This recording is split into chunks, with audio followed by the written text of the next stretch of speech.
Okay, here we go. The BFG Part 3, read by me, former Alaskan school teacher Jeff Babcock. And that's my grandson Scotty.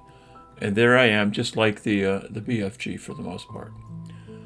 Okay, Journey to London. The great yellow wasteland lay dim and milky in the moonlight as the big friendly giant went galloping across it. Now, Sophie, still wearing only her nightie, was reclining comfortably in a crevice of the BFG's right ear. And she was actually in the outer rim of the ear near the top where the edge of the ear folds over. And this folding over bit made a sort of roof for her, and it gave her wonderful protection against the rushing wind. What is more, she was lying on skin that was soft and warm and almost velvety. Nobody, she told herself, ever traveled in greater comfort. Well, Sophie peeped over the rim of the ear and watched the desolate landscape of giant country go whizzing by.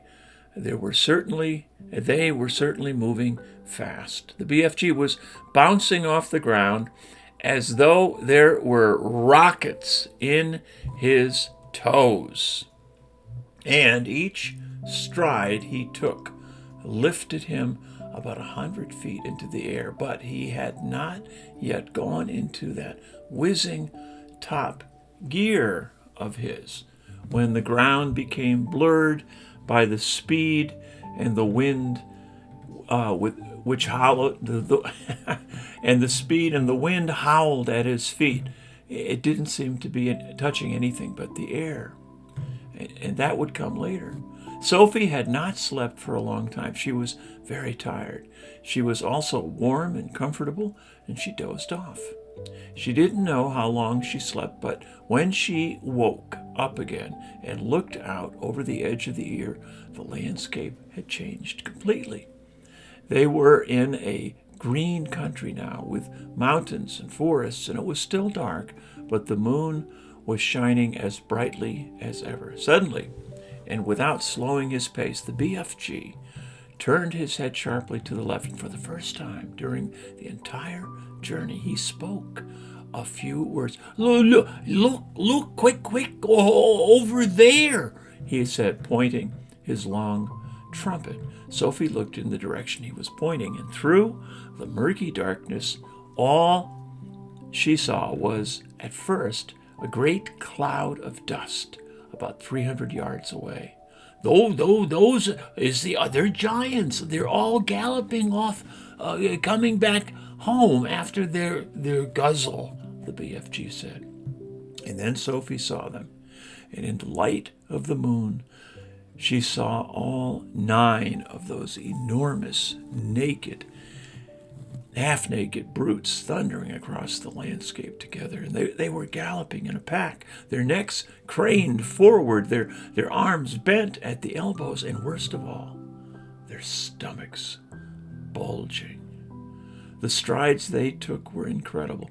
Their speed was unbelievable. Their feet pounded and thundered on the ground and left a great sheet of dust behind them. But in 10 seconds, they were gone. Oh, a lot of little girlsies and boysies is no longer sleeping in their beds tonight, the BFG said. Sophie felt quite ill, but this grim encounter made her more than ever determined to go through with her mission. It must have been about an hour or so later that the BFG began to slow his pace. We is in England now, he said suddenly. Dark though it was, Sophie could see that they were in a country of green fields with neat hedges in between the fields. And there were hills with trees all over them, and occasionally there were roads with the lights of cars moving along, and each time they came to a road, the BFG was over it and away, and no motorist could possibly have seen anything except a quick black shadow flashing overhead. All at once, a curious green-colored glow appeared in the night sky ahead of them.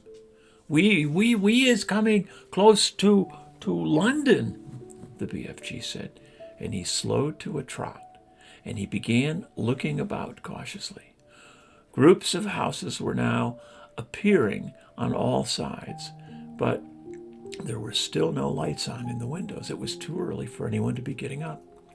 Well, someone's bound to see us, Sophie said. Oh, it never is they seeing me. The BFG said confidently. You is forgetting that I is doing this sort of thing for years and years and years. No human being is ever catching even the smallest wink of me. Well, I did, Sophie whispered. He said. Yes, but you was the very first. Well, during the next half hour, things moved so swiftly and so silently that Sophie, crouching in the giant's ear, was unable to understand exactly what was going on. They were in some streets, and there were houses everywhere, and sometimes there were shops, and there were bright lamps in the streets, and there were quite a few people about, and there were cars with lights on, but nobody ever noticed the BFG. It was impossible to understand quite how he did it. There was a kind of magic in his movements. He seemed to melt into the shadows, and he would glide. That's the only word to describe his way of moving. He would glide noiselessly from one place to another, always moving, always gliding forward through the streets of London, his black cloak blending with the shadows of the night. It is quite possible that one of the or two late-night wanderers might have thought they saw a tall black shadow skimming swiftly down a murky side street. But even if they had, they would never have believed their own eyes. They would have dismissed it as an illusion and blamed themselves for seeing things that weren't there. Sophie and the BFG came at last to a large, full place, a place full of trees, and there was a road running through it and a lake, and there were no people in this place, and the BFG stopped for the first time since they had set out from his cave many hours ago. Before. What's the matter? Sophie whispered in her under-the-breath voice. I is in a bit of a puddle, he said. Well, you're doing marvelously, Sophie whispered. No, I isn't, he said. I is completely boggled. I is lost. But why? Well, because we is meant to be in the middle of London, and suddenly we are in green pastures. Oh, don't be silly, Sophie whispered. This is the middle of London. It's called Hyde Park. I know exactly where we are. Oh, you is joking. I'm not. I swear, I'm not. We're almost there. You mean we is nearly at the Queen's Palace? Cried the BFG. Well, it's just across the road, Sophie whispered. This is where I take over. Well, which way? The BFG said. Straight ahead. And the BFG trotted forward through the deserted park. Now, stop. And the BFG stopped. You see that huge roundabout ahead of us, just outside the park? Sophie whispered. I see it. That is Hyde Park Corner. And even now, when it was still an hour before dawn, there was quite a lot of traffic moving around Hyde Park. And then Sophie whispered, in the middle of the roundabout, there is an enormous stone arch with a statue of a horse and rider on top of it. Can you see it? The BFG peered through the trees. Oh, I is seeing it, he said. Well, do you think that if you took a very fast run at it, you could jump clear over it, over Hyde Park Corner, over the arch and over the horse and the rider, and land on the pavement on the other side? Oh, easy, the BFG said. Are you sure? You're absolutely sure? I promise, the BFG said. Well, whatever you do, you mustn't land in the middle of Hyde Park Corner. Oh, don't get so flustered, the BFG said. To me, that is a snitchy little jump. There's not a thing-a-ling-a-ling-a-ling to it. Then go. The BFG, he broke into a full gallop, and he went scorching across the park. And just before he reached the railings that divided it from the street, he took off. It was a gigantic leap. He flew over Hyde Park Corner and landed as softly as a cat on the pavement the other side. Oh, well done, Sophie whispered. Now, quick, over the wall. That wall. Directly in front of them, bordering the pavement, there was a brick wall with fearsome-looking spikes all along the top of it. A swift crouch, a little leap, and the BFG was over it. We're here, Sophie whispered excitedly. We're in the Queen's back garden. The palace. Oh, by gumdrops, whispered the BFG. Is this really it? There's the palace, Sophie whispered back. And not more than 100 yards away, through the tall trees in the garden, across the mown lawns and the tidy flower beds, the massive shape of the palace itself loomed through the darkness. It was made of whitish stone. The sheer size of it staggered the BFG. But this place is having 100 bedrooms at least, he said. Oh, easily, I should think, Sophie whispered. Then I boggled, the BFG said. How is I possibly finding the one where the Queen is sleeping? Let's go a bit closer and have a look, Sophie whispered. The BFG glided forward among the trees. Suddenly he stopped dead. The great ear in which Sophie was sitting began to swivel around. Hey, Sophie whispered. You're going to tip me out. Shh, the BFG whispered back. I is hearing something. He stopped behind a clump of bushes and he waited. The ear was still swinging this way and that, and Sophie had to hang on tight to the side of it to save herself from tumbling out. The BFG pointed through a gap in the bushes, and there, not more than 50 yards away, she saw a man padding softly across the lawn, and he had a guard dog with him on a leash. And the BFG stayed as still as stone, so did Sophie. And the man and the dog walked on and disappeared into the darkness. You was telling me they has no soldiers in the back garden, the BFG whispered. He wasn't a soldier, Sophie whispered. He was some sort of a watchman. We'll have to be careful.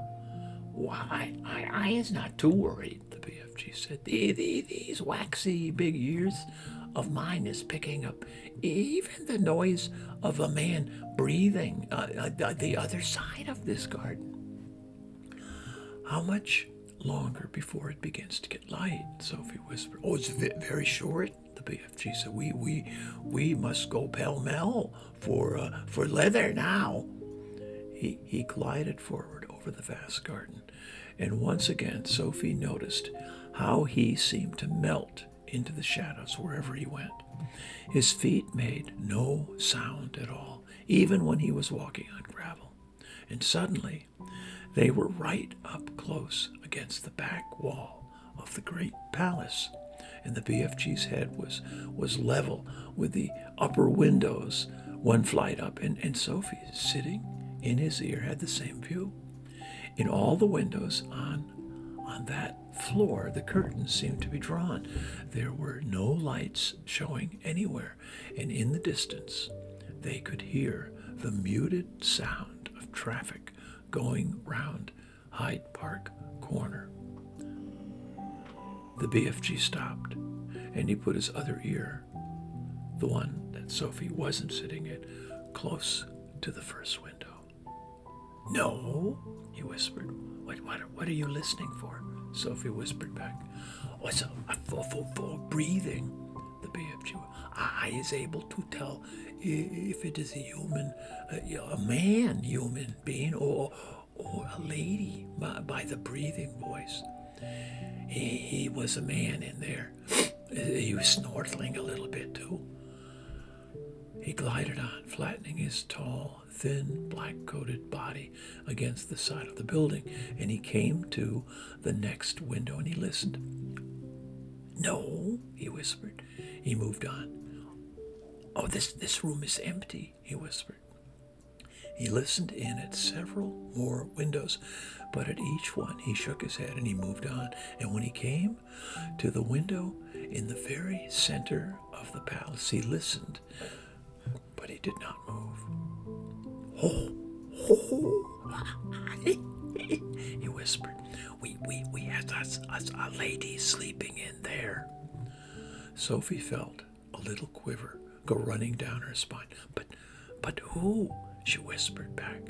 The BFG put a finger to his lips for silence, and he reached up through the open window and parted the curtains ever so slightly, while the orange glow from the night sky over London crept into the room and cast a glimmer of light on its walls. It was a large room, a lovely room, a rich carpet, gilded chairs, a dressing table, a bed, and on the pillow of the bed lay the head of a sleeping woman.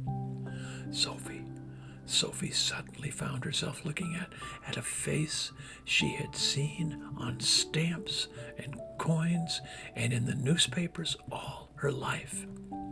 And for a few seconds, she was speechless. Is that her? The BFG whispered. Yes, Sophie whispered back. The BFG wasted no time. First, and very carefully, he started to raise the lower half of the large window.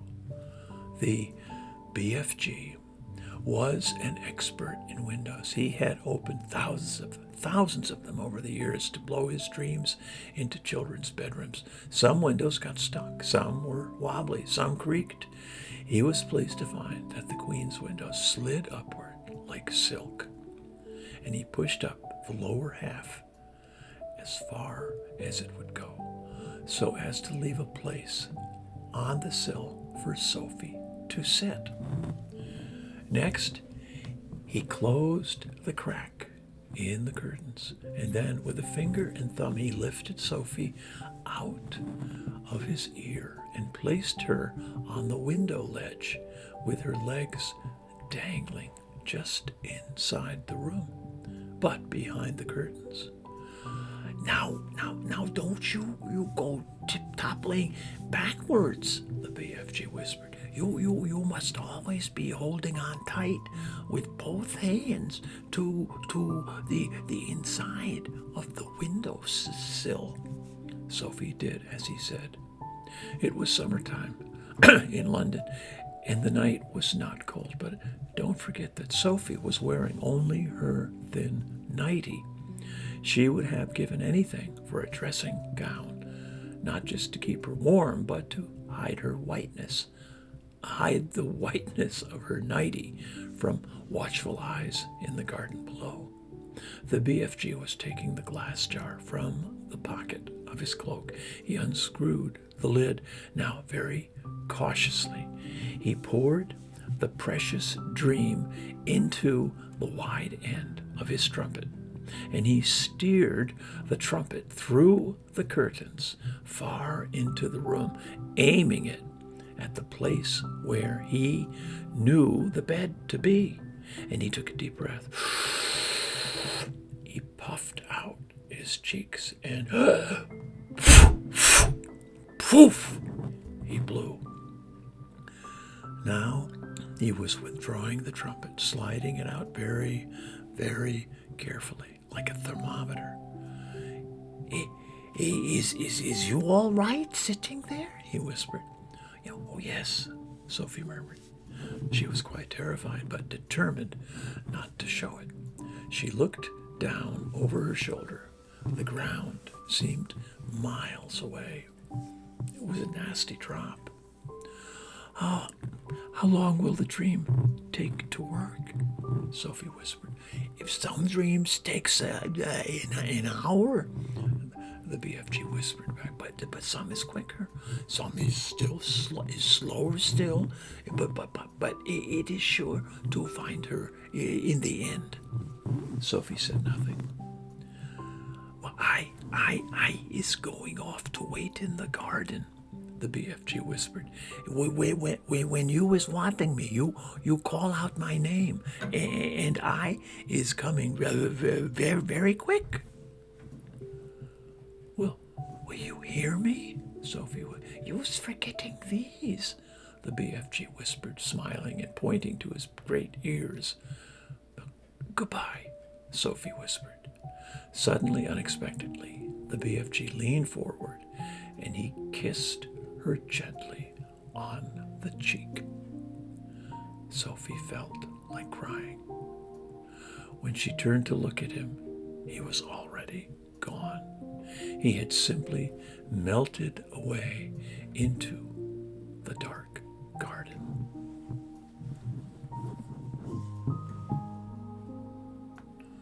The Queen.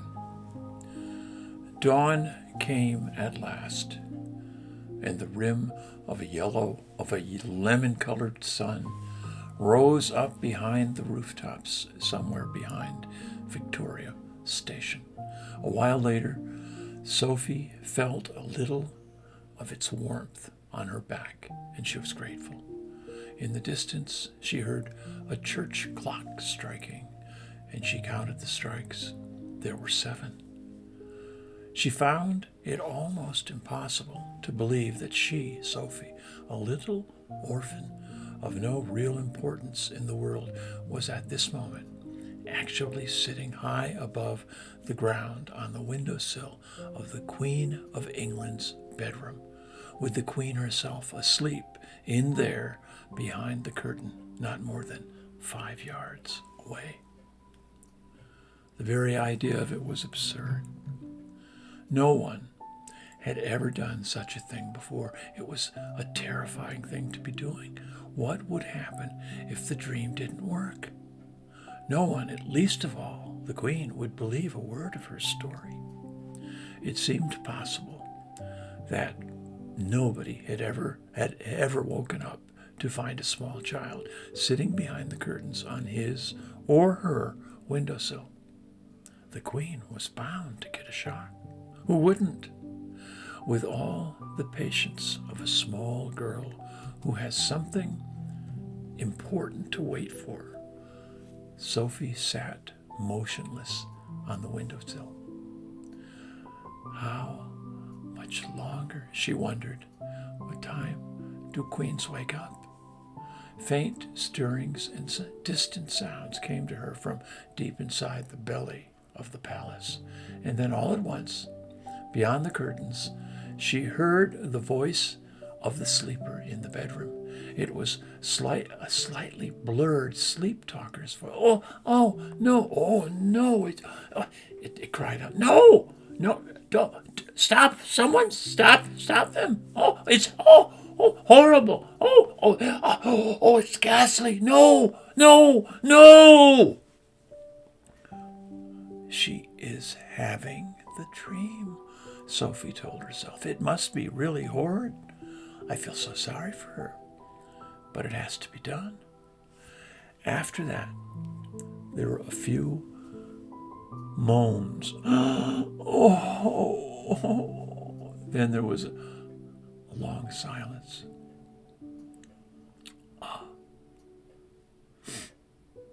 And Sophie waited, and she looked over her shoulder.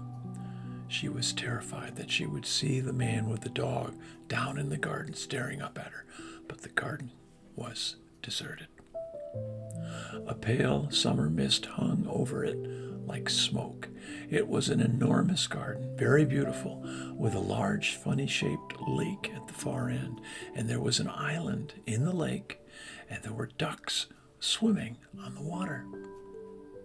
Inside the room, beyond the curtains, Sophie suddenly heard what was obviously a knock on the door.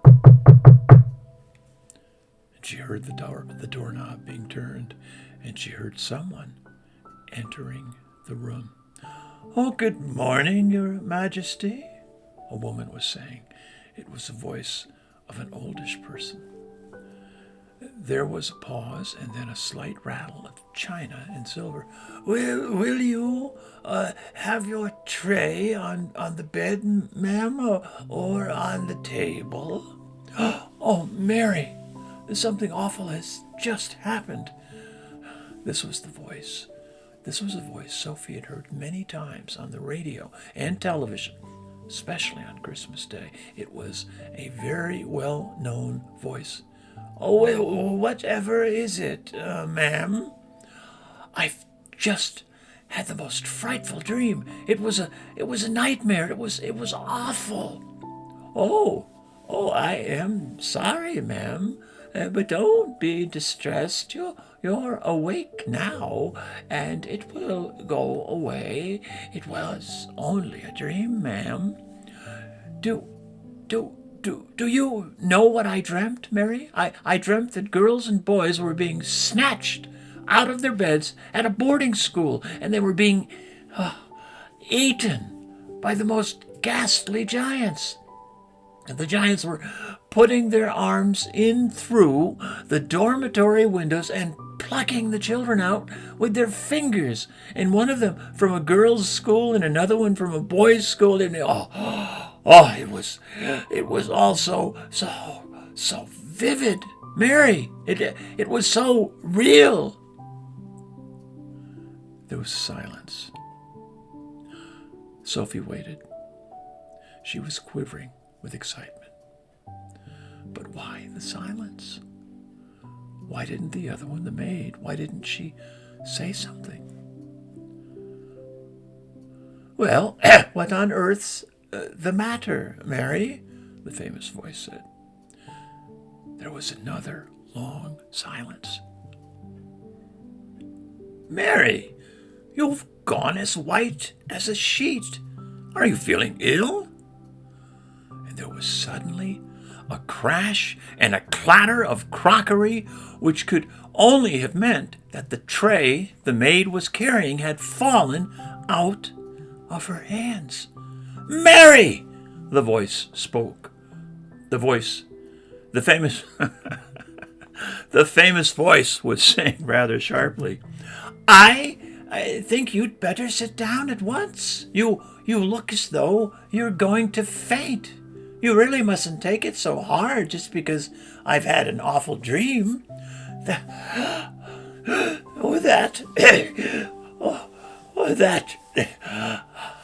isn't the reason, ma'am." The maid's voice was quivering terribly. "Well, then, for heaven's sake, what is the reason?" I'm very sorry about the tray, ma'am. Oh, don't worry about the tray. But what on earth was it that made you drop it? Why did you go white as a ghost all of a sudden? You haven't seen the papers yet, have you, ma'am? No? What do they say? Sophie heard the rustling of a newspaper as it was being handed over. It's like the very dream you had in the night, ma'am. Oh, rubbish, Mary said. Where is it? On the front page, ma'am. It's the big headlines. Ah! Great Scott! Cried the famous voice. 18 girls vanish mysteriously from their beds at Rodion School, and 14 boys disappear from Eton, and bones are found underneath dormitory windows. Then there was a pause, punctuated by gasps from the famous voice, as the newspaper article was clearly being read. How ghastly, the famous voice cried out. Oh, it's absolutely frightful. Bones under the windows. What can have happened? Oh, those poor children. But, ma'am, don't you see, ma'am? See what, Mary? Those children were taken away almost exactly as you dreamt it, ma'am. Oh, not by giants, Mary. No, ma'am, but the bit about the girls and boys disappearing from their dormitories. You dreamt it so clearly, and then it actually happened, and that's why I came over all queer, ma'am. Well, I'm coming over a bit queer myself, Mary. It gives me the shakes, ma'am, when something like that happens. It really does. Well, I don't blame you, Mary. I shall go and get some more breakfast, ma'am, and I'll have this mess cleared up. No, don't go, Mary. Stay here for a moment. Sophie wished she could see into the room, but she didn't dare touch the curtains.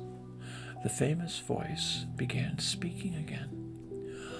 I really did dream about those children, Mary. It was clear as crystal. Well, I know you did, ma'am. I don't know how giants got into it. That was rubbish. Well, shall I draw the curtains, ma'ams, and then we shall all feel better? It's a lovely day. Please do. And with a swish, the great curtains were pulled aside, and the maid screamed. Sophie froze to the window ledge, and the Queen, sitting up in her bed with the Times on her lap, glanced up sharply. Now it was her turn to freeze. She didn't scream as the maid had done. Queens are too self-controlled for that. She simply sat there, staring wide-eyed and white-faced at the small girl who was perched on her windowsill in a nightie. Sophie was petrified. Curiously enough, the Queen looked petrified too. One would have expected her to look surprised, as you or I would have done had we discovered a small girl sitting on the windowsill first thing in the morning. But the Queen didn't look surprised. She looked genuinely frightened. The maid, a middle-aged woman with a funny cap on top of her head, was the first to recover. What in the name of heaven do you think you're doing here? she shouted angrily to Sophie. Sophie looked beseechingly towards the Queen for help, and the Queen was still staring at Sophie. Gaping at her would be more accurate. Her mouth was slightly open, her eyes were round and wide as two saucers, and the whole of that famous, rather lovely face was filled with disbelief. "Now listen here, young lady. How on earth did you get into this room?" the maid shouted furiously. "I don't believe it," the Queen was murmuring. I simply don't believe it." "Oh, well, I'll take her out, ma'am, at once," the maid was saying. No, Mary. No, don't do that." The Queen spoke so sharply that the maid was quite taken back. She turned and she stared at the Queen. What on earth had come over her? It looked as though she was in a state of shock. Are you all right, ma'am?" the maid was saying. And when the Queen spoke again, it was in a strange, strangled sort of whisper. Tell me, Mary," she said. Tell me quite truthfully, is there really a little girl sitting on my windowsill? Or am I still dreaming?" "Oh, she is sitting there all right, ma'am, as clear as daylight, but heaven only knows how she got there. Your Majesty is certainly not dreaming it this time."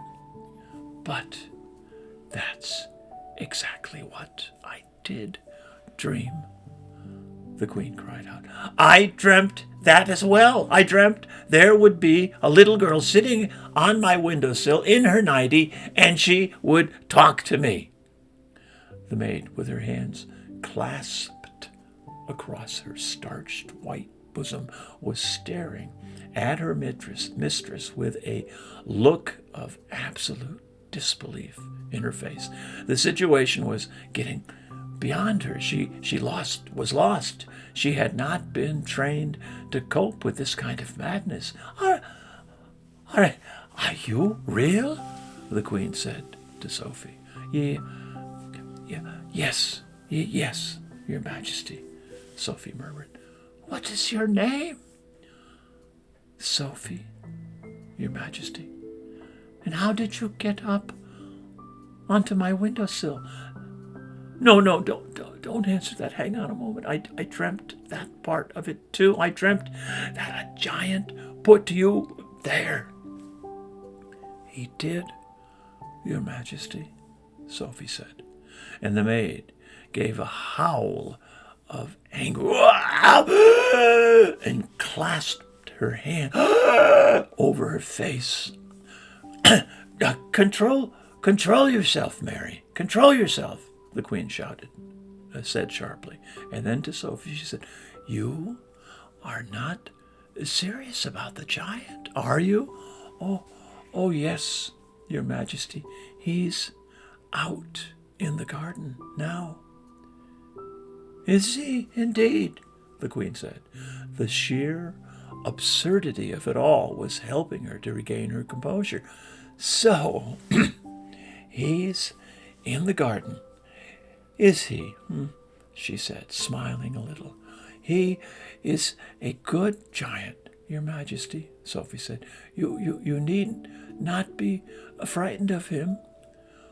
"Oh, well, I'm delighted to hear it," said the Queen, still smiling. "He is my best friend, Your Majesty." "Wow, nice," the Queen said. He's a lovely giant, Your Majesty." "Oh, well, I'm quite sure he is," the Queen said. "But why have you and this giant come to see me?" "I think you have dreamed that part of it too, Your Majesty," Sophie said calmly. And that pulled the Queen up short. It took the smile right off her face. She certainly had dreamed that part of it. She was remembering now how at the end of her dream it said that a little girl and a big, friendly giant would come and show her how to find the 9 horrible man-eating giants. But be careful, the queen told herself. Be very calm, because this is surely not very far from the place where madness begins. You did dream that, didn't you, Your Majesty? Sophie said, and the maid was out of it now. She stood there, goggling. Yes, the queen murmured. Yes. Now you come to mention it. I did. But how did you know what I dreamed? Oh, that's a long story, Your Majesty, Sophie said. Would you like me to call the big friendly giant? And the queen looked at the child, and the child looked straight back at the queen, her face open and quite serious. The queen simply didn't know what to make of it. Was someone pulling her leg, she wondered? Well, shall I call him for you? Sophie went on. You like him very much. And the queen took a deep breath. She was glad no one except her faithful old maid, Mary, was here to see what was going on.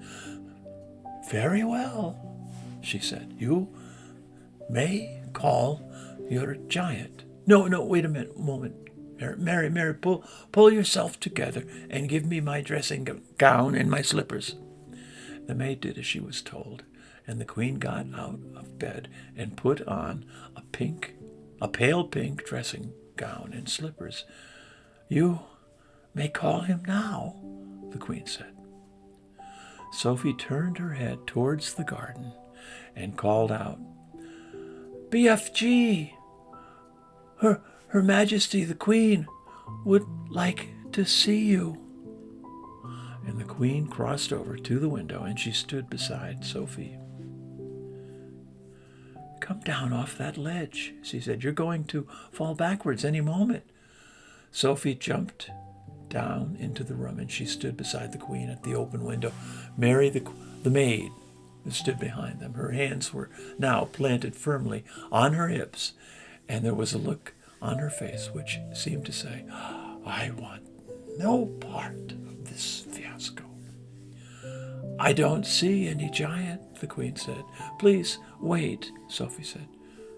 Well, shall I take her now, ma'am? The maid said. The maid said.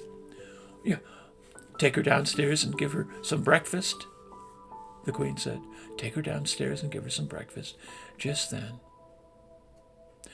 there was a rustle in the bushes beside the lake, and then out he came.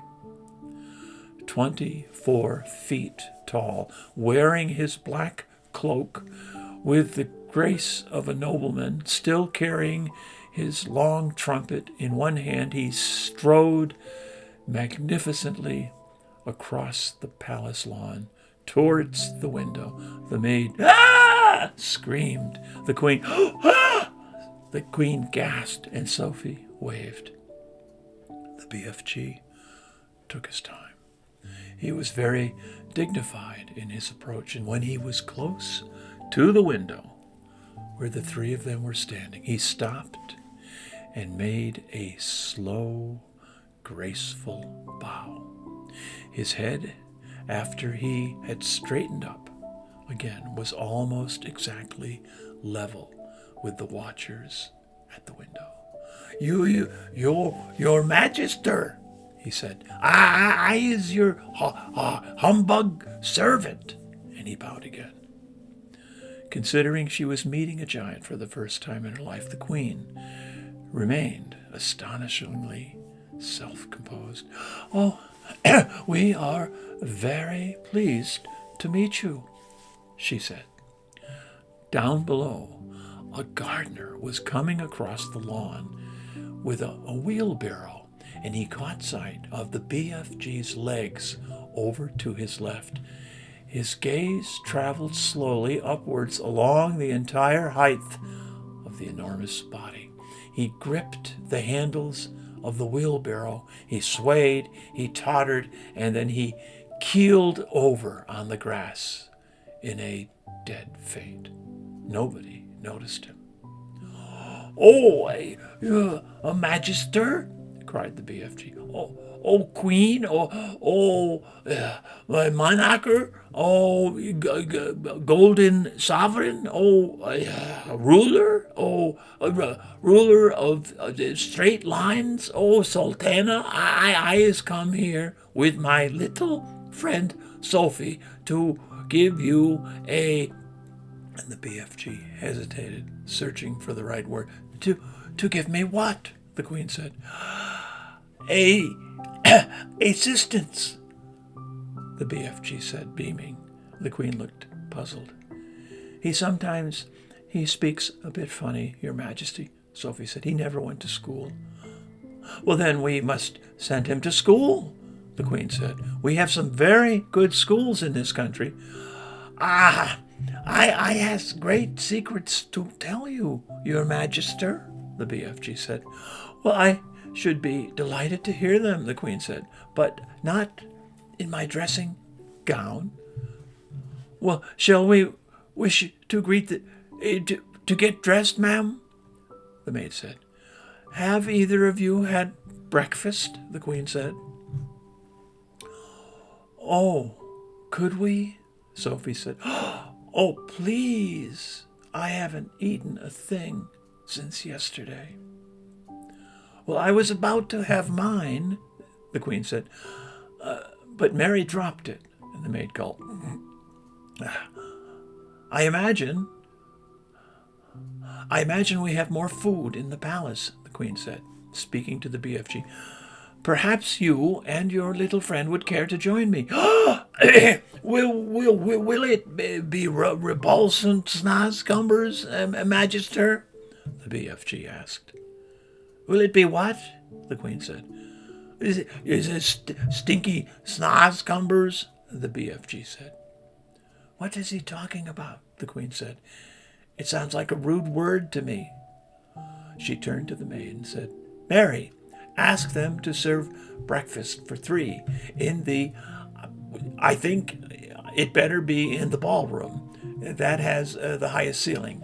And then to the BFG, she said, I'm afraid you'll have to go through the door on your hands and your knees. I shall send someone to show you the way." Well, the BFG, he reached up and he lifted Sophie out of the window. You, and I is leaving Her Magister alone to get dressed," he said. No, leave the little girl here with me," the queen said. "We'll have to find something for her to put on. She can't have breakfast in her nightie." The BFG returned Sophie into the bedroom. "Oh, can we have sausages, Your Majesty?" Sophie said. "And bacon? And fried eggs?" "Well, I think that might be managed," the queen answered, smiling. "Just you wait till you taste it," Sophie said to the BFG. "No more snazcumbers from now on."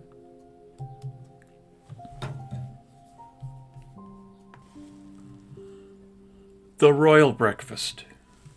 There was a frantic scurry among the palace servants when orders were received from the queen that a 24-foot giant must be seated with Her Majesty in the great ballroom within the next half hour. The butler, an imposing personage named Mr. Tibbs, was in supreme command of all the palace servants, and he did his best he could in the short time available. A man does not rise to become the queen's butler unless he is gifted with extraordinary ingenuity, adaptability, versatility, dexterity, cunning, sophistication, sagacity, discretion, and a host of other talents that neither you nor I possess. Mr. Tibbs had them all. He was in the butler's pantry sipping an early morning glass of light ale when the order reached him, and in a split second he had made the following calculations in his head. If a normal 6-foot man requires a 3-foot high table to eat off of, a 24-foot giant will require a 12-foot high table. And if a 6-foot man requires a chair with a 2-foot high seat, a 24-foot giant will require a chair with an 8-foot high seat. Everything, Mr. Tibbs told himself, must be multiplied by 4. 2 breakfast eggs must become 8. 4 rashers of bacon must become 16. 3 pieces of toast must become 12, and so on. These calculations about food were immediately passed on to Monsieur Papillon, the royal chef. Mr. Tibbs skimmed into the ballroom. Butlers don't walk, they skim over the ground, followed by a whole army of footmen. The footmen all wore knee breeches, and every one of them displayed beautifully rounded calves and ankles. There's no way that you can become a royal footman unless you have a well-turned ankle. It is the first thing they look at when you are interviewed. Push the grand piano into the center of the room, Mr. Tibbs whispered. Butlers never raised their voices above a soft whisper. 4 footmen moved the piano.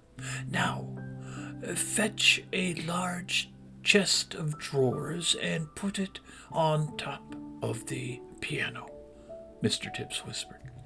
3 other footmen fetched a very fine Chippendale mahogany chest of drawers and placed it on top of the piano. That will be his chair, Mr. Tibbs whispered. It is exactly 8 feet off the ground. Now we shall make a table for which this gentleman may eat his breakfast in comfort. Fetch me 4 very tall grandfather clocks. There are plenty of them around the palace. Let each clock be 12 feet high. 16 footmen spread out around the palace to find the clocks, and they were not easy to carry and required 4 footmen to each one. Place the 4 clocks in a rectangle, 8 feet by 4 feet, alongside the grand piano, Mr. Tibbs whispered, and the footman did so. Now, fetch me the young prince's ping-pong table, Mr. Tibbs whispered. The ping-pong table was carried in. Unscrew its legs and take them away, Mr. Tibbs whispered, and this was done. Now place the ping-pong table on top of the 4 grandfather clocks, Mr. Tibbs whispered, and to manage this the footmen had to stand on stepladders. Mr. Tibbs stood back to survey the new furniture. None of it is in the classic style, he whispered, but it will have to do. He gave orders that a damask tablecloth should be draped over the ping-pong table, and in the end it looked really great. It looked really quite elegant after all. Well, at this point, Mr. Tibbs was seen to hesitate. The footmen all stared at him aghast. Butlers never hesitate, not even when they are faced with the most impossible problems. It is their job to be totally decisive at all times. Knives and forks and spoons, Mr. Tibbs was heard to mutter. Our cutlery will be like little pins in his hands. But Mr. Tibbs didn't hesitate for long.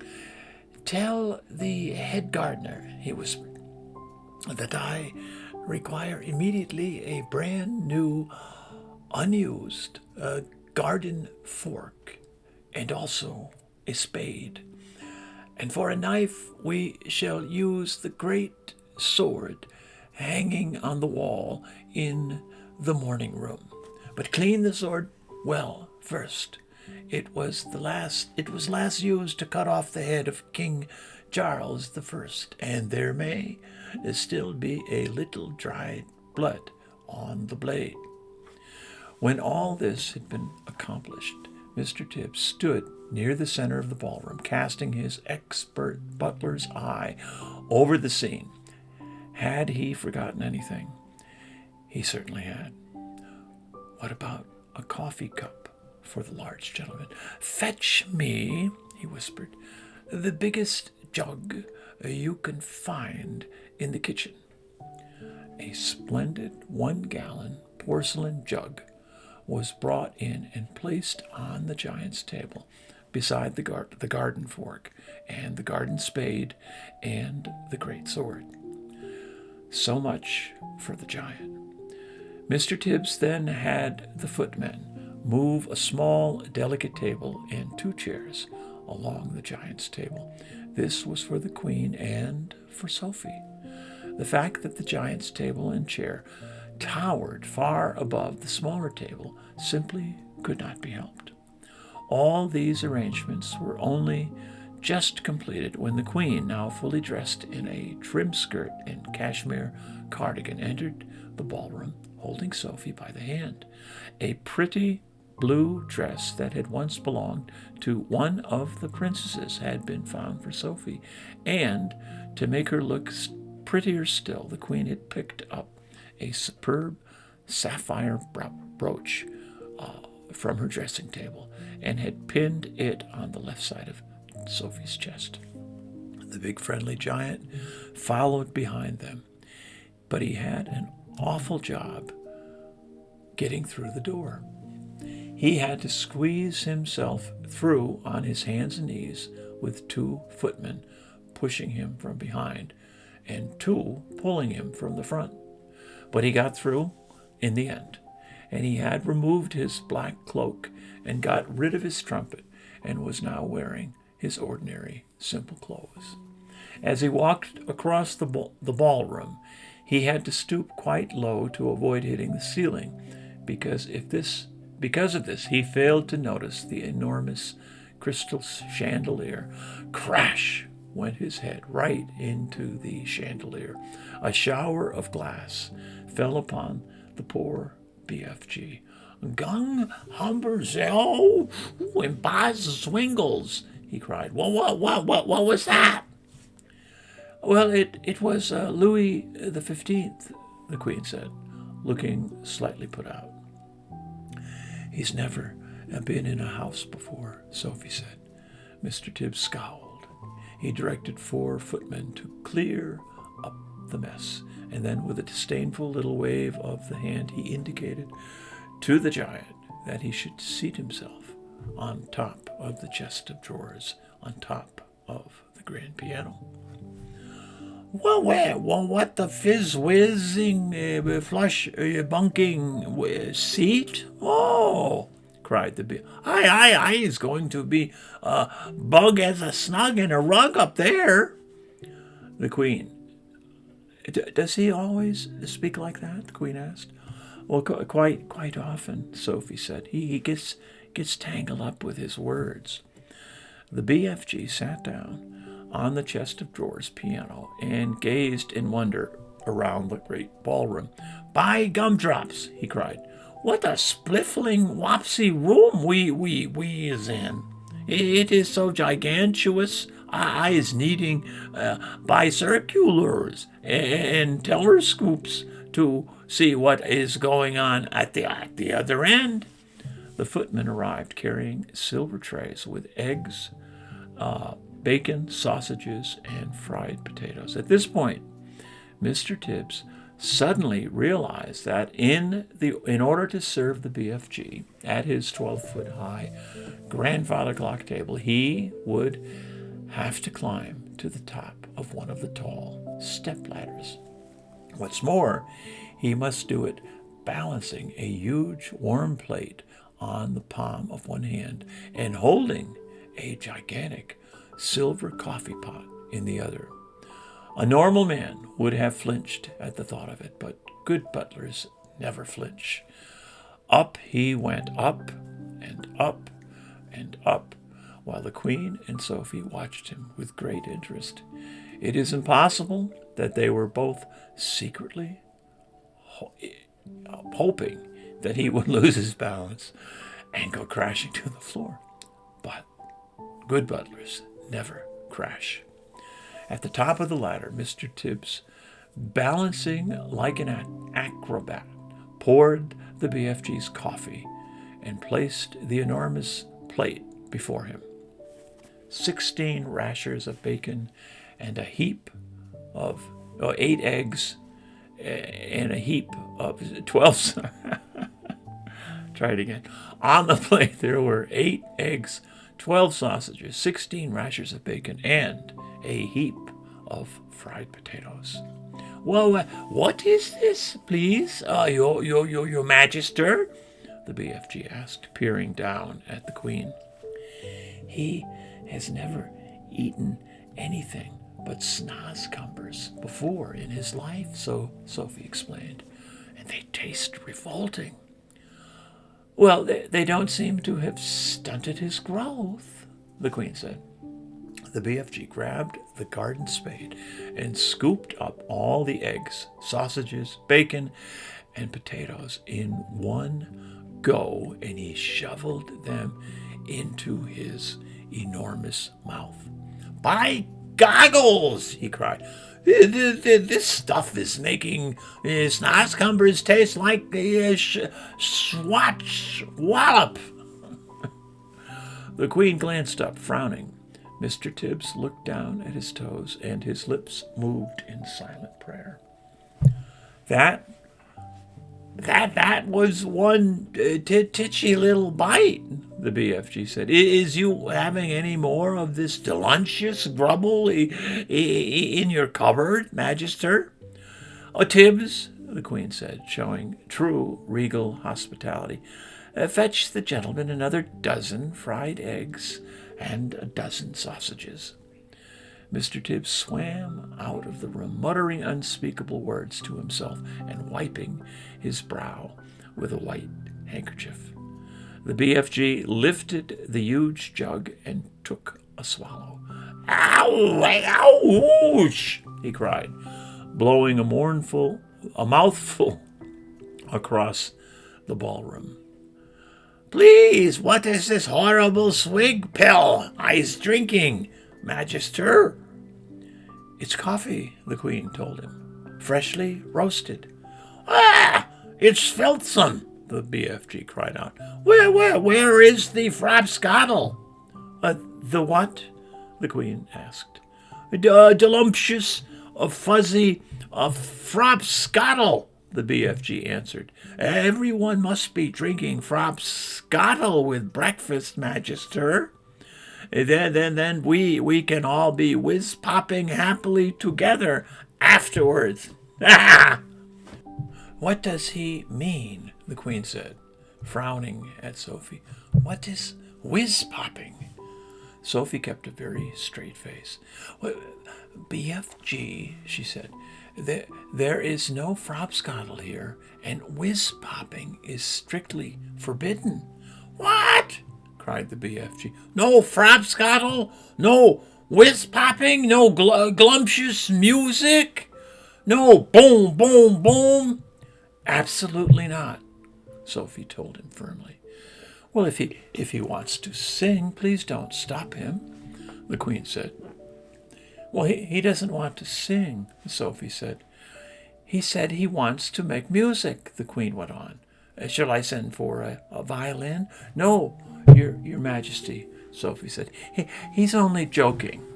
A sly little smile crossed the BFG's face.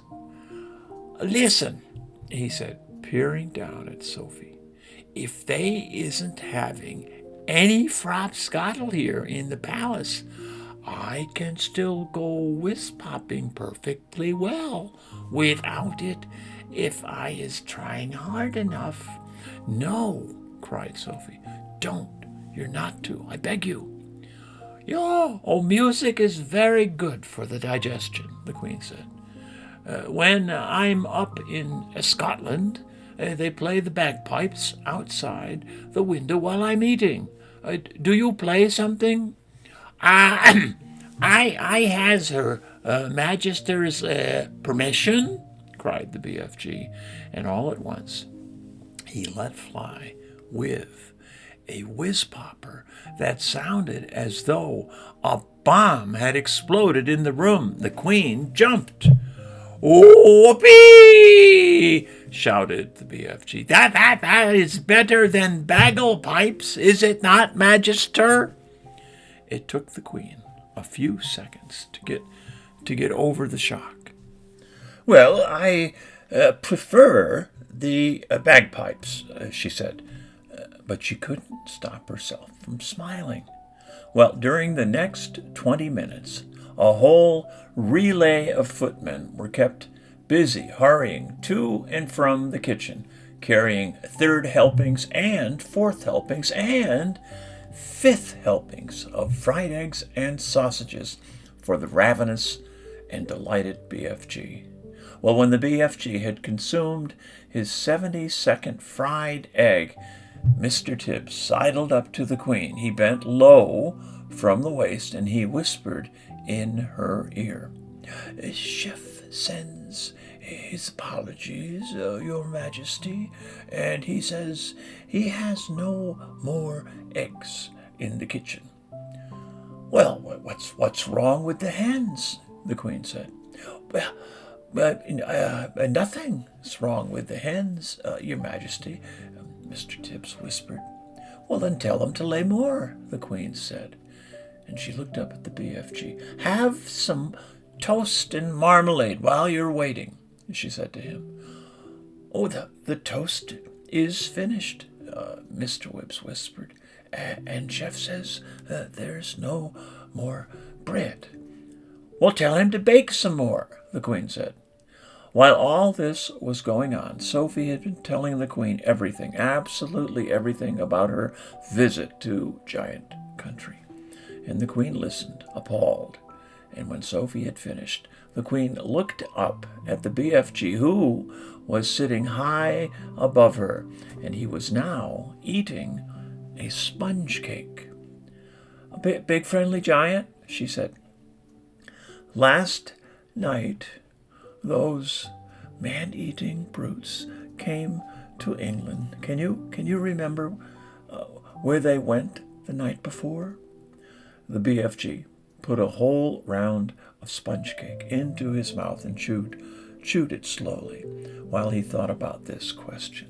"Why, yes, Magister," he said. "I do think I is remembering where they said they was going the night before last. They was galloping off to Sweden for the sweet and sour taste." "Fetch me a telephone," the Queen commanded. Mr. Tibbs placed the instrument on the table, and the Queen lifted the receiver. "Get me the King of Sweden," she said.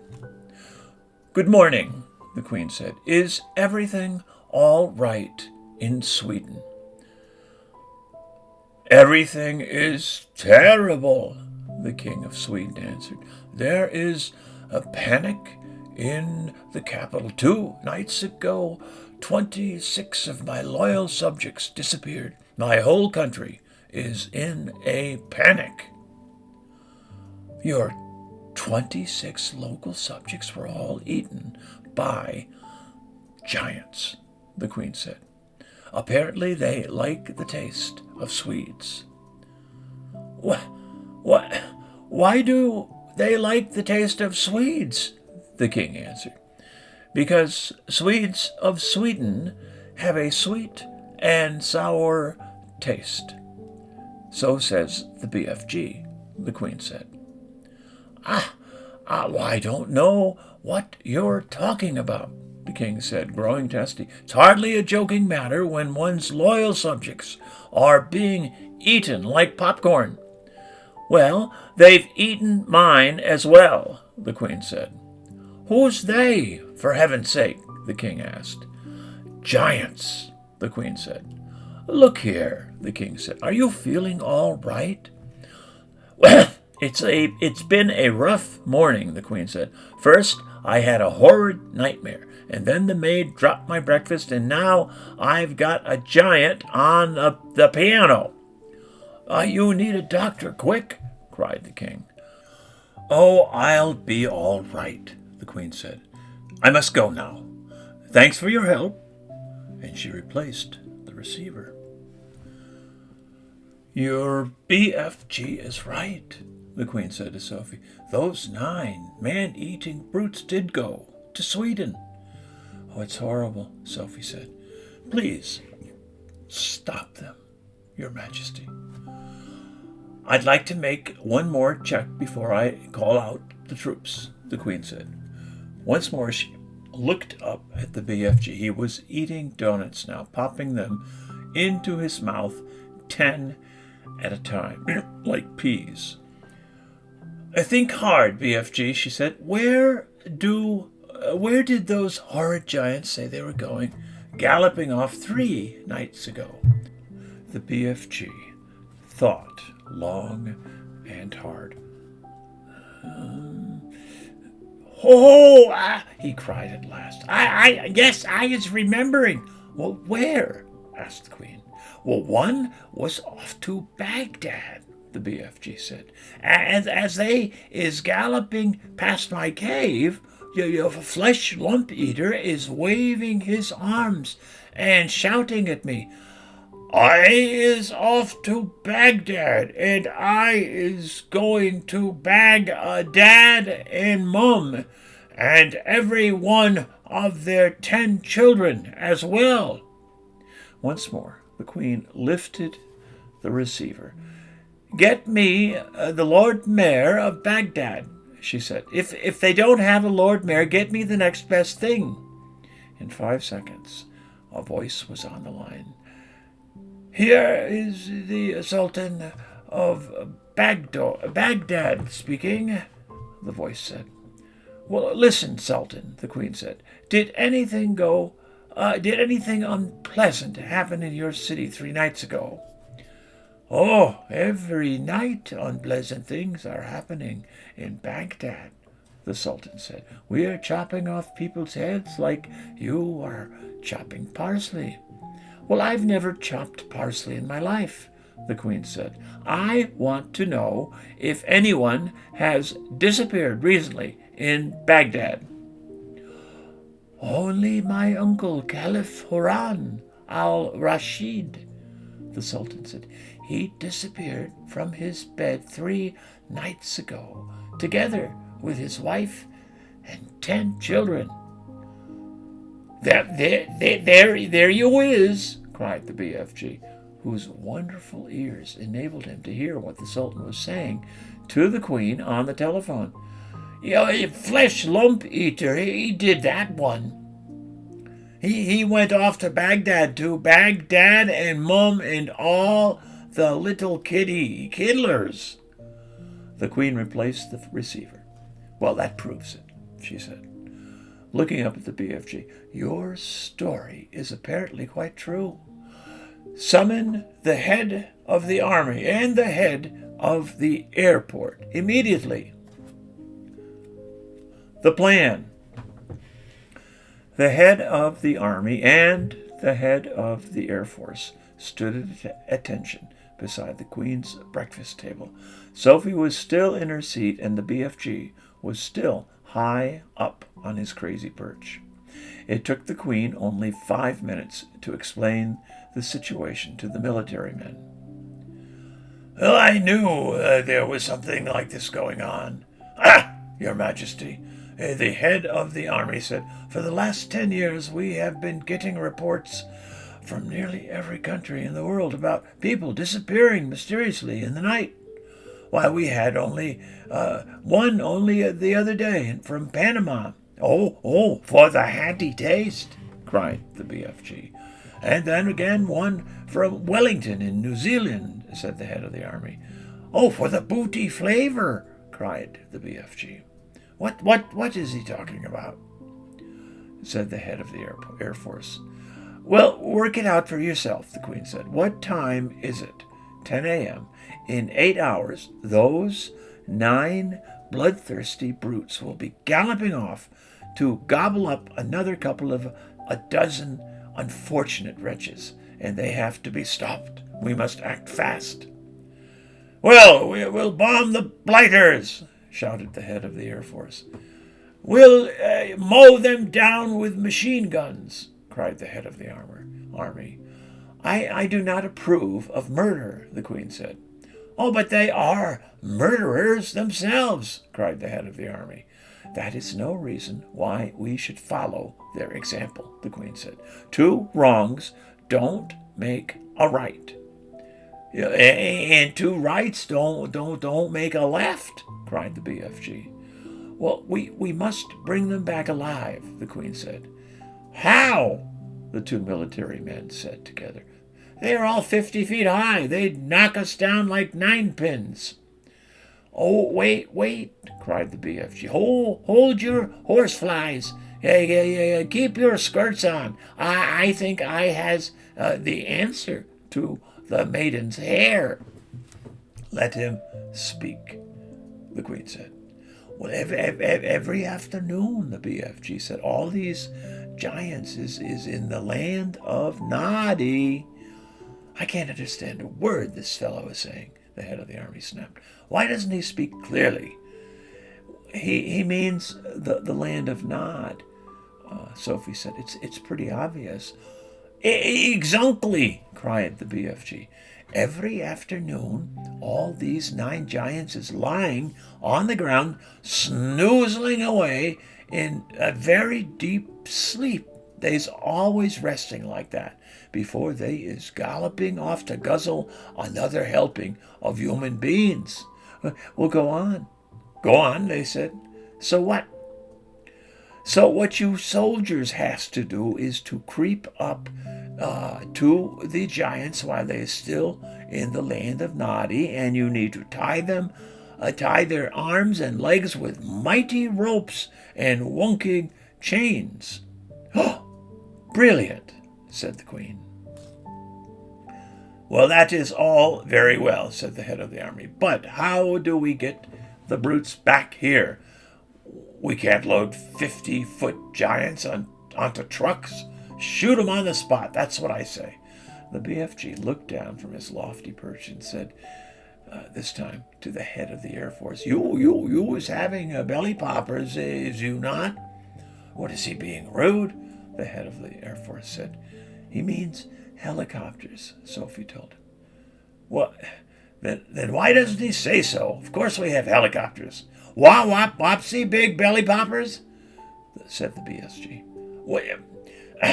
Very big ones, the head of the Air Force said proudly. But no helicopter is big enough to get a giant like that inside it. Oh, you do not put them inside, the BFG said. You sling them underneath the belly of your belly popper, and you carry him like a portito. Like a what? Said the head of the Air Force. Like a torpedo, Sophie said. Well, could you do that, Air Marshal? The Queen asked. Well, I suppose we could, the head of the Air Force admitted grudgingly. Well, then let's get cracking, the Queen said. You'll need 9 helicopters for each giant. Well, where is this place? The Air Force man said to the BFG. I presume you can pinpoint it on the map. Pinpoint? Asked the BFG. Map? I is never hearing these words before. Is this Air Force bean talking slush bungle? The Air Force Marshal's face turned the color of a ripe plum. He was not used to being told he was talking slush bungle. The Queen, with her usual admirable tact and good sense, came to the rescue. BFG, she said, can you tell us more or less where this giant country is? Oh, no, Magister, the BFG said. Not on my Nelly. Then we're jiggered, cried the Army General. This is ridiculous, cried the Air Marshal. No, you must not be giving up so easy, the BFG said calmly. You the first titchy bobstickle you meet and you begin shouting, you is piff squiggled? The Army General was no more use to being insulted than the Air Marshal. His face began to swell with the fury, and his cheeks blew out until they looked like two huge ripe tomatoes. Your Majesty, he cried, we are dealing with a lunatic. I want nothing more to do with this ridiculous operation. The Queen, who was used to the tantrums of her senior officials, ignored him completely. BFG, she said, would you please tell these rather dim-witted characters exactly what to do? A pleasure, Magister, said the BFG. Now, listen to me carefully, you two boot bogglers. The military men began to twitch, but they stayed put. I is not having the foggiest idea where giant country is in the world, the BFG said, but I is always able to gallop there. I is galloping forwards and backwards from a giant country every night to blow my dreams into little chittlers' bedrooms. I is knowing the way very well. So all you is having to do is this. You put your 9 big belly hoppers up in the air and let them follow me as I is galloping along. Well, how long will the journey take? The Queen asked. If we is leaving now, the BFG said, we will be arriving just as the giants is having their afternoon snozzle. Oh, splendid, said the Queen. Then, turning to the 2 military men, she said, prepare to leave immediately. The head of the army, who was feeling pretty miffed by the whole business, said, well, that's all very well, Your Majesty, but what are we going to do with the blighters once we've got them back? Oh, don't worry about that, the Queen told him. We'll be ready for them. Hurry up now, off you go. If it pleases Your Majesty, Sophie said, I should like to ride with the BFG to keep him company. Well, where will you sit? Asked the Queen. In his ear, Sophie said. Show them, BFG. And the BFG got down from his high chair. He picked Sophie up with his fingers, and he swiveled his huge right ear until it was parallel to the ground, and then he placed Sophie gently inside of it. Well, the heads of the Army and the Air Force stood there, goggling, and the Queen smiled. You really are rather a wonderful giant, she said. Oh, Magister, I is wishing to ask a very special thing from you. Oh, what is that? The Queen said. Could I please bring back here in the belly poppers all my collection of dreams? They is taking me years and years to collect, and I is not wanting to lose them. Well, why, of course, said the Queen. I wish you a safe journey. Well, the BFG had made thousands of journeys to and from giant country over the years, but he had never in his life made one quite like this, with 9 huge helicopters roaring along just over his head. He had never before traveled in broad daylight either. He hadn't dared to, but this was different. Now he was doing it for the Queen of England herself, and he was frightened of nobody. As he galloped across the British Isles with the helicopters thundering above him, people stood and they gaped and they wondered what on earth was going on. They had never seen the likes of it before, and they never would again. Every now and then, the pilots of the helicopters would catch a glimpse of a small girl wearing glasses, crouching in the giant's right ear and waving to them, and they always waved back. The pilots marveled at the giant's speed and at the way he leaped across wide rivers and over huge houses. But they hadn't seen anything yet. Now you be careful to hang on tight, the BFG said. We's going faster than a fizzle crump. The BFG changed into his famous top gear, and all at once he began to fly forward as though there were springs in his legs and rockets in his toes, and he went skimming over the earth like some magical hop, skip, and jumper, with his feet hardly ever touching the ground. As usual, Sophie had to crouch low in the crevice of his ear to save herself from being swept clean away.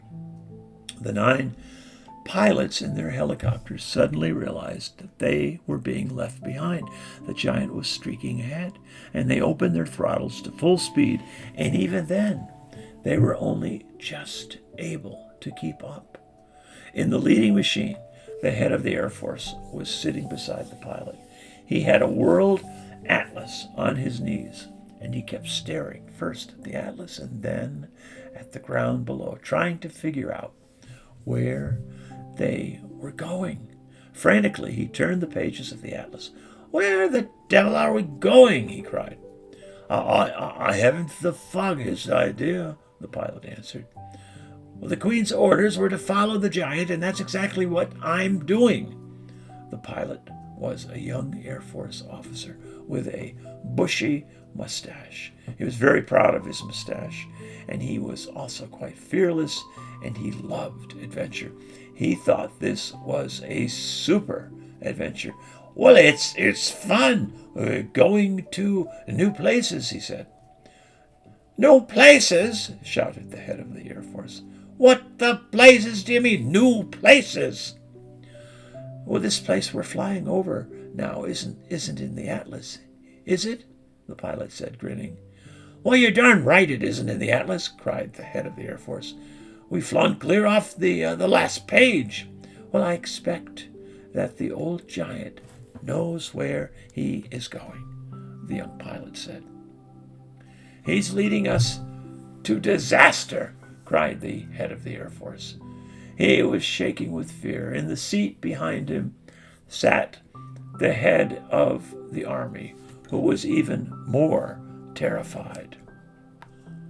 You don't mean to tell me we've gone right out of the atlas?" he cried, leaning forward to look. "Oh, that's exactly what I'm telling you, sir," cried the Air Force man. Look for yourself. Here's the very last map in the whole flaming atlas, and we went off that over an hour ago." And he turned the page. As in all atlases, there were 2 completely blank pages at the very end. "So now we must be somewhere here," he said, putting a finger on one of the blank pages. "Well, where's here?" cried the head of the army. The young pilot was still grinning broadly, and he said to them, "That's why they always put 2 blank pages at the back of the atlas. They're for the new countries. You've meant to fill them in yourself." The head of the Air Force glanced down at the ground below. "Just look at this God-forsaken desert," he cried. All the trees are dead, and all the rocks are blue." "Oh, the giant has stopped," the young pilot said. "He's waving at us. He's waving us down." The pilots throttled back the engines of all 9 helicopters safely, and they landed safely on the great yellow wasteland. And then each of them lowered a ramp from its belly. 9 jeeps, one from each helicopter, were driven down the ramps Each jeep contained 6 soldiers and a vast quantity of thick rope and heavy chains. I don't see any giants, the head of the army said. Oh, yeah, the giants is all just out of sight over there, the BFG told them. But if you is taking these buckling, noisy belly poppers any closer, all the giants is waking up and at once, and then pop goes the weasel. Well, so you want us to proceed by jeep? The head of the army. Oh, yes, the BFG said. But you all must all be very, very, very hushy quiet. No roaring of motors, no shouting, no mucking about, and no piggery jokery. The BFG, with Sophie still in his ear, trotted forward, and the jeeps followed close behind. Suddenly, the most dreadful rumbling noise was heard by everyone. The head of the army went pea-green in his face. Those are guns, he cried. There's a battle raging somewhere up ahead of us. Turn back, the lot of you. Let's get out. Oh, pig's fiffle, the BFG said. Those noises is not guns. Well, of course they're guns, shouted the head of the army. I am a military man, and I know a gun when I hear one. Now turn back. Those is just the giants snortling in their sleep, the BFG said. I is a giant myself, and I know a giant snortle when I's hearing one. Well, are you quite sure? The army man said anxiously. Positive, the BFG said. Oh, well, proceed cautiously, the army man ordered, and they all moved on. And then they saw them. Even at a distance, they were enough to scare the daylights out of the soldiers. But when they got close and they saw what the giants really looked like, they began to sweat with fear. 9 fearsome, ugly, half-naked, 50 feet long brutes lay sprawled over the ground in various grotesque attitudes of sleep, and the sound of their snortling was indeed like a gunfire in battle. The BFG raised his hand, and the jeeps all stopped, and the soldiers got out. What happens if one of them wakes up? Whispered the head of the army, his knees knocking together from fear. Is any one of them is waking up? He will gobble you down before you can say, "Knack jive." The BFG answered, grinning hugely. Me's the only one what won't be gobbled up because giants is never eating other giants. Me and Sophie is the only safe ones because I is hiding her in that if that happens. Well, the head of the army took several places to the rear. So did the head of the Air Force, and they climbed rather quickly back into their jeep, ready to make a fast getaway if necessary. Well, go forward, men, the head of the army said. Go forward and do your duty bravely. And the soldiers crept forth with their ropes and chains, and all of them were trembling mightily. No one dared to speak a word. The BFG, with Sophie now sitting on the palm of his hand, stood nearby watching the operation. To give the soldiers their due, they were extremely courageous. There were 6 well-trained, efficient men working on each giant, and within 10 minutes, 8 of the 9 giants, had been trussed up like chickens, and they were still snoring contentedly.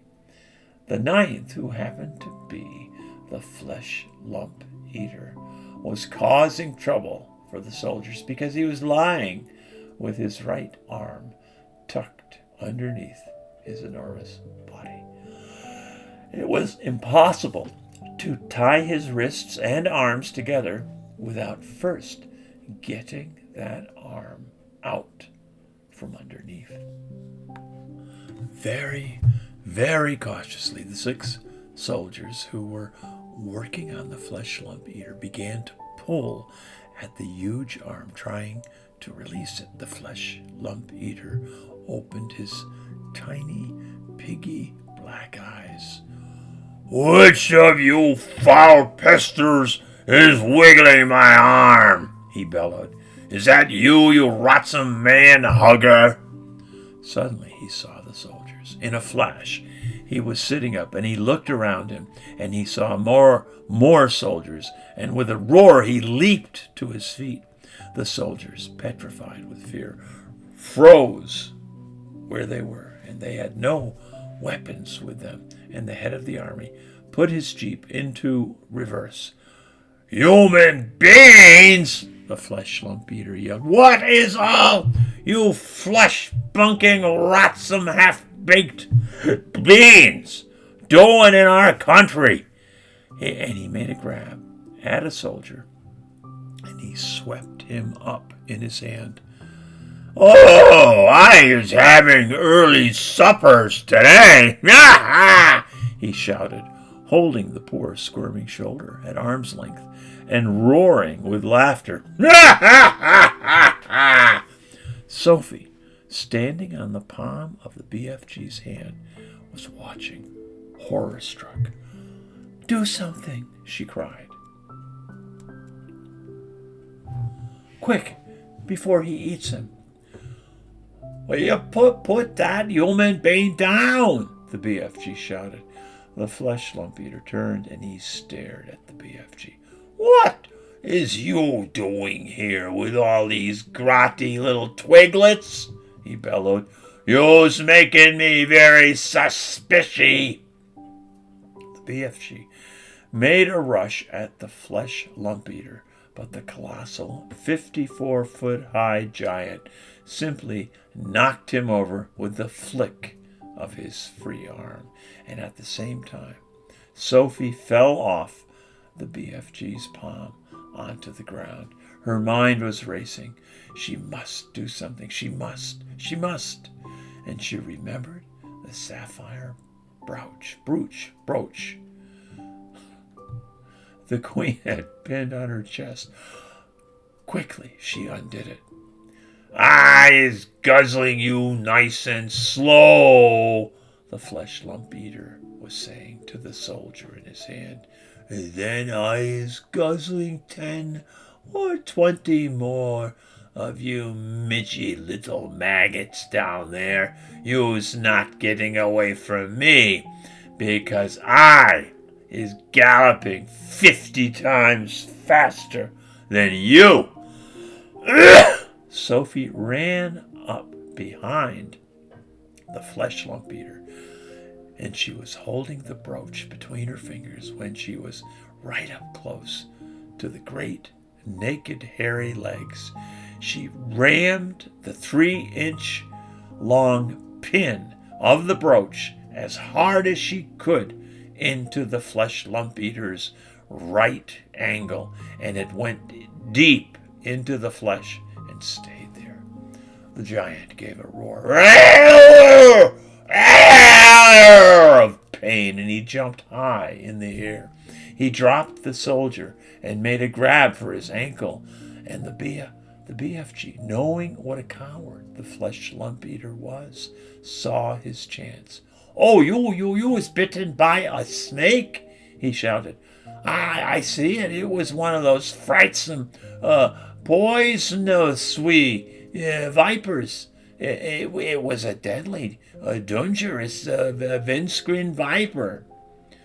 "Oh, save our souls!" bellowed the flesh lump eater. "Sound the crumpets! I is bitten by a septitious, venomous windscreen viper!" Ah! And he flopped to the ground, and he sat there, howling his head off and clutching his ankle with both hands. His fingers felt the brooch. "Oh, the teeth of the deadly viper is still sticking into me. Ah!" he yelled. "Ah, I was feeling the teeth sticking into my anklet." The BFG saw his second chance. We must be getting those viper's teeth out at once," he cried. "Otherwise you is deader than duck soup. I is helping you." And the BFG knelt down beside the flesh lump eater. You must grab your anklet very tight with both hands," he ordered. "That will stop the poisonous juices from the venomous viper going up your leg into your heart." The flesh lump eater grabbed his ankle with both hands. Now, you close your eyes and grittle your teeth and look up to heaven and say your prayers while I is taking out the teeth of the venomous viper," the BFG said. The terrified flesh lump eater did exactly as he was told. The BFG signaled for more rope. A soldier rushed it over to him, and with both the flesh lump eater's hands gripping his ankle, it was a simple matter for the BFG to tie his ankles and his hands together with a tight knot. I is pulling the frightsome viper teeth out," the BFG said as he pulled the knot tight. "Oh, do it quickly," shouted the flesh lump. "Don't before I peas into death." There we is," said the BFG, standing up. You can look at it now." When the flesh lump eater saw that he was trussed up like a turkey, he gave a yell so loud that the heavens trembled.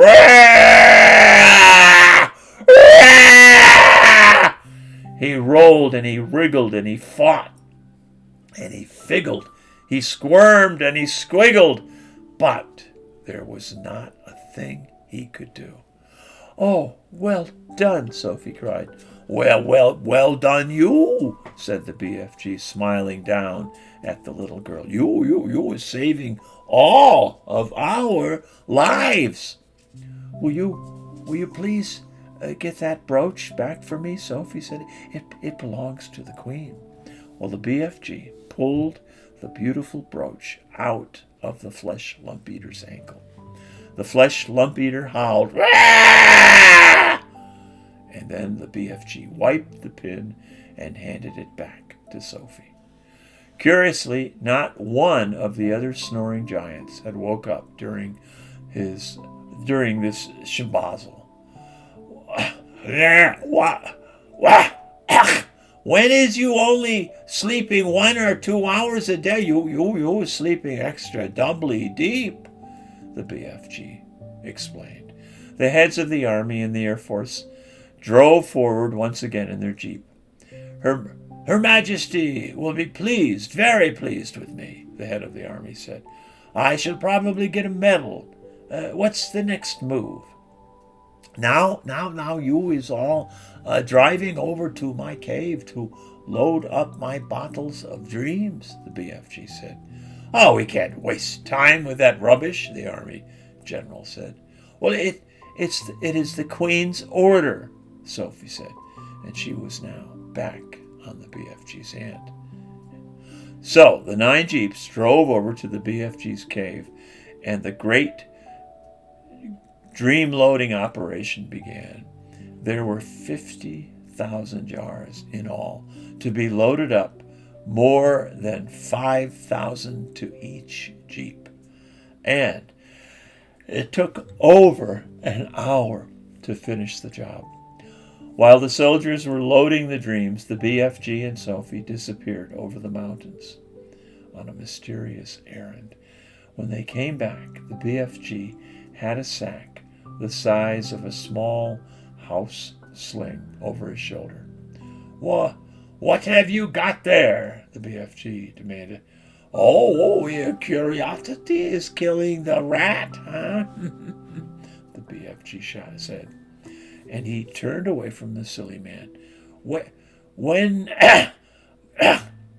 he was when he was sure that all his precious dreams had been safely loaded onto the jeeps, the BFG said, Now we is driving back to the belly poppers and picking up the frightsome giants."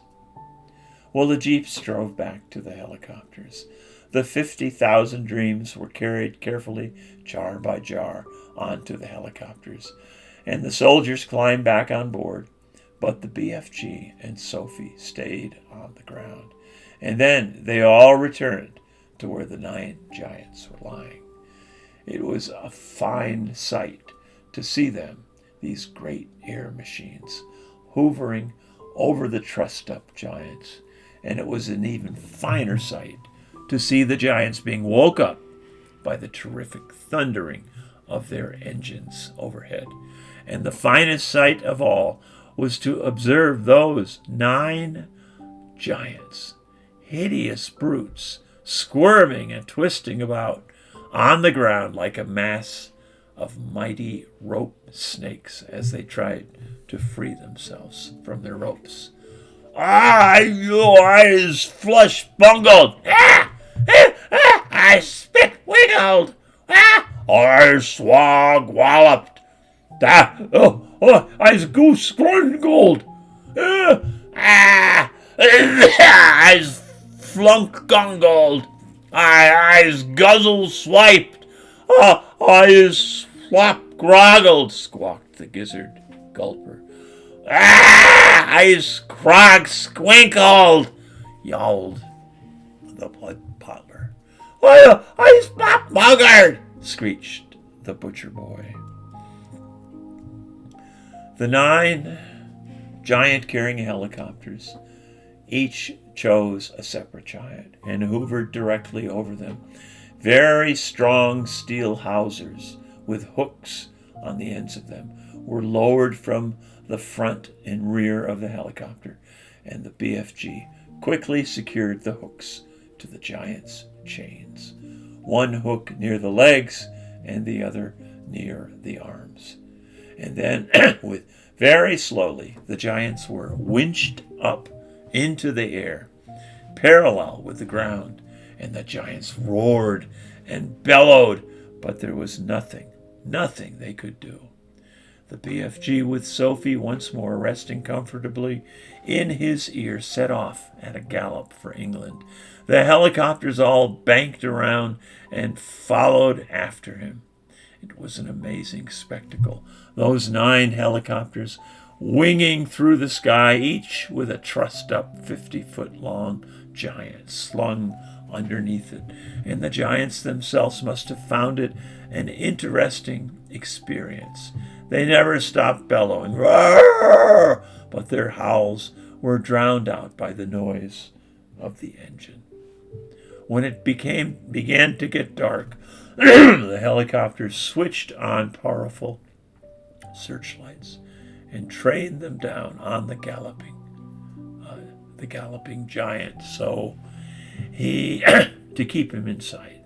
And they flew right through the night and arrived in England just as dawn was breaking. Feeding time. While the giants were being captured, a tremendous bustle and hustle was going on back at home in England. Every earth digger and mechanical contrivance in the country had been mobilized to dig the colossal hole in which the 9 giants were to be permanently imprisoned. Then 10,000 men and 10,000 machines worked ceaselessly through the night under powerful arc lights, and the massive task was completed only just in time. The hole itself was about twice the size of a football field and 500 feet deep, and the walls were perpendicular, and the engineers had calculated that there would be no way that a giant could escape once he was put in it. even if all 9 giants were to stand on each other's shoulders. The topmost giant would still be some 50 feet from the top of the hole. The 9 giant carrying helicopters hovered over the massive pit. The giants, one by one, were lowered to the floor. But they were all still trussed up, and now came the tricky business of releasing them from their bonds. Nobody wanted to go down and do this, because the moment a giant was freed, he would be sure to turn on the wretched person who had freed him and gobble him up. As usual, the BFG had the answer. I has told you that before. He said, giants never is eating giants, so I is going down, and I shall untie them myself before you can say Rack Johnston, Rack Jobison.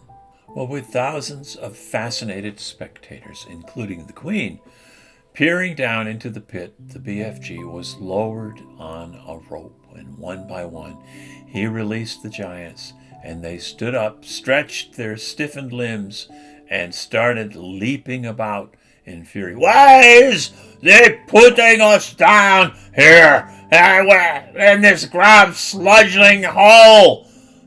they shouted at the BFG. Because you is guzzling human beings," the BFG answered. I is always warning you not to do it, and you is never taking the titchiest bit of notice. "Well, in that case," the flesh lump eater bellowed, "I think we is going to guzzle you instead." The BFG grabbed the dangling rope and was hoisted out of the pit just in time. The great bulging sack he had brought back with him from giant country lay at the top of the pit. "Oh, what's in there?" the Queen asked him. The BFG put an arm into the sack, and he pulled out a gigantic black and white striped object the size of a man. "Snozcumbers!" he cried. This is the repulsive Snozcumber, Magister, and that is all we is going to give these disgusting giants from now on." "Well, may I taste it?" the Queen said. "Oh, don't, Magister, don't!" cried the BFG. It is tasting of trog filth and pig squibble," and with that he tossed the Snozcumber down to the giants below. There's your supper," he shouted. "You have a munch on it," and he fished out more Snozcumbers from the sack, and he threw them down, and the giants below howled and cursed. "Ah! The BFG laughed. It serves them right, left, and center," he said.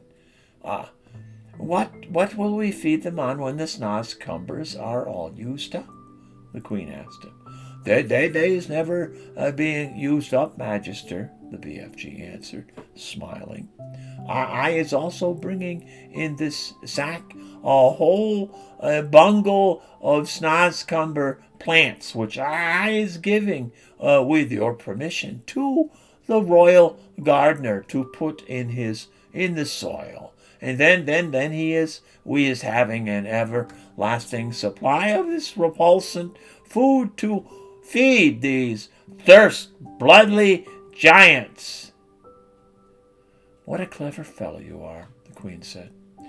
"You are not very well educated, but you are really nobody's fool. I can see that." The author. Every country in the world that had in the past been visited by the foul, man-eating giants sent telegrams of congratulations and thanks to the BFG and to Sophie. Kings and presidents and prime ministers and rulers of every kind showered the enormous giant and the little girl with compliments and thank yous, as well as all sorts of medals and presents. And the ruler of India sent the BFG a magnificent elephant, the very thing he had been wishing for all his life. The king of Arabia sent them a camel each. The Lama of Tibet sent them a llama each. Wellington sent them 100 pairs of wellies each. Panama sent them beautiful hats. The king of Sweden sent them a barrelful of sweet and sour pork.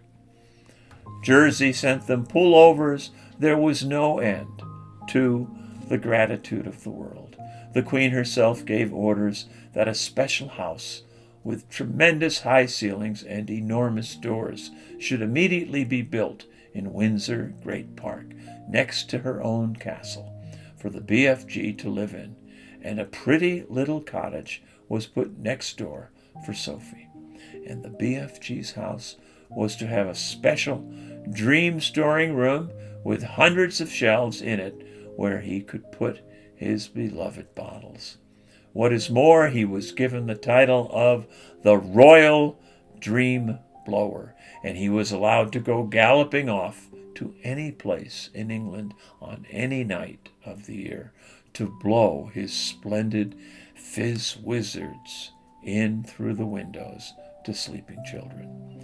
And letters poured into his house by the million from children begging him to pay them a visit. Meanwhile, tourists from all over the globe came flocking to gaze down in wonder at the 9 horrendous man-eating giants in the great pit. And they came, especially at feeding time, when the snozcumbers were being thrown down to them by the keeper.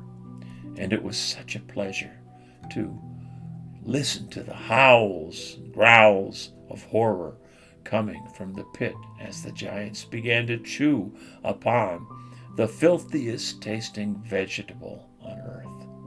There was only one disaster. 3 silly men who had drunk too much beer for lunch decided to climb over the high fence surrounding the pit, and of course they fell in, and there were yells of delight from the giants below. Hey, where's your beans? And then followed by the crunching of bones. The head keeper immediately put up a sign, a big notice on the fence saying, "It is forbidden to feed the giants." And after that, there were no more disasters. The BFG expressed a wish to learn how to speak properly, and Sophie herself, who loved him as she would her father, volunteered to give him lessons every day, and she even taught him how to spell and to write sentences, and he turned out to be a splendid, intelligent pupil. In his spare time, he read books. He became a tremendous reader. He read all of Charles Dickens, whom he no longer called Doll Chickens, and all of Shakespeare, and literally thousands of other books. He also started to write essays about his past life. When Sophie read some of them, she said, "These are very good. I think perhaps one day you could become a real writer." "Oh, I would love that," cried the BFG. Do you think I could?" "I know you could," Sophie said. "Why don't you start by writing a book about you and me?" "Oh, very well," the BFG said. "I'll give it a try." And so he did. He worked hard on it, night and day, and in the end, he completed it. And rather shyly, he showed it to the Queen, and the Queen read it aloud to her grandchildren, just as I am reading it to you now. Then the Queen said, "I think we ought to get this book printed properly and published so that other children can read it too." This was arranged, but because the BFG was a very modest giant, he wouldn't put his own name on it. He used somebody else's instead. But where, you might ask, is this book that the BFG wrote? Well, it's right here. We've just finished reading it. Roald Dahl, 1916 through 1990. He was born in Wales of Norwegian parents. He spent his childhood in England, and at the age of 18 he went to work for Shell Oil Company in Africa. When World War II broke out, he joined the Royal Air Force and became a fighter pilot. At the age of 26, he moved to Washington, D.C., and it was there he began to write. His first short story, which recounted his adventures in the war, was bought by the Saturday Evening Post, and so began a long and illustrious career. And after establishing himself as a writer for adults, Roald Dahl began writing children's stories in 1960 while living in England with his family. His first stories were written as entertainment for his own children, to whom many of his books are dedicated. Roald Dahl is now considered one of the most beloved storytellers of our time, and although he passed away in 1990, his popularity continues to increase as his fantastic novels, including James and the Giant Peach, Matilda, the BFG, and Charlie and the Chocolate Factory, delight an ever-growing legion of fans. Learn more about Roald Dahl on the official Roald Dahl website, www.roalddahl.com. Quentin Blake is a well-known artist whose work has made him popular on both sides of the Atlantic. He has illustrated most of Roald Dahl's children's books, as well as many others. He lives in London, where he teaches illustration at the Royal College of Art. And there you have it, Captured by a Giant. The BFG is no ordinary bone-crunching giant. He's far too nice and jumbly, and it's lucky for Sophie that he is. Had she been carried off in the middle of the night by the blood bottler or the flesh lump eater or the bone cruncher or any of the other giants rather than the BFG, she would have soon become breakfast. And when Sophie hears that they are flush bunking off to England to swallop a few nice little chidlers, she decides that she must stop them once and for all, and the BFG is going to help her do it. Roald Dahl, the BFG, illustrated by Quentin Blake. Thanks for listening. Take care. I'll read another one in a little while.